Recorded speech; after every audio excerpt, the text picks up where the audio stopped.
K through 12 schools are back in session across the region, and that means streets around schools are once again filled with students, parents, and teachers. Police are out in full force, making sure the rules of the road are followed and kids can get to and from the classroom safely. Ethan Purcell has more on what the San Angelo Department is doing to help make sure school zones remain safe.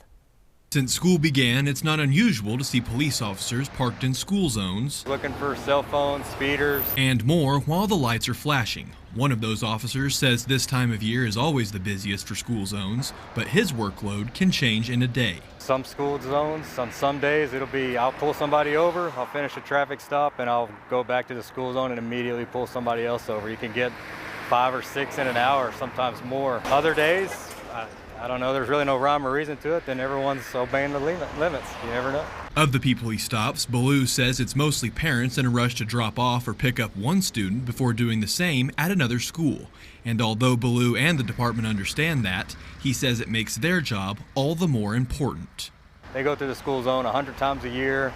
They don't see any kids out in the street, but it only takes one kid to get hit in the school zone. Respecting the school zone, being aware, I think is very important. And those in the pickup line agree. I think it's a good thing that they're actually out and keeping an eye on people, because especially in this town, there seems to be a lot of people who don't really pay attention to school zones. So having police actually out there and like looking around and patrolling them to make sure that the kids stay safe, because the kids are our future, man. Weatherby also doesn't mind that the fine for a traffic violation in a school zone is doubled. He says it lets drivers know that the safety of students is serious business. And with that in mind, Officer Baloo offers one more piece of advice to drivers traveling through a school zone before he heads off to continue his patrol. Of course, nobody wants to pay double for a traffic ticket. It doesn't take very long to get through them, even if you're going 20 miles an hour. So don't get in a hurry. It doesn't last long. Get through it and then save yourself the fine and maybe an accident.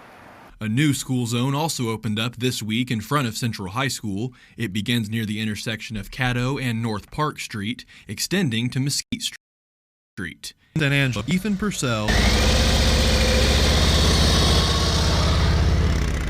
Fox, West Texas.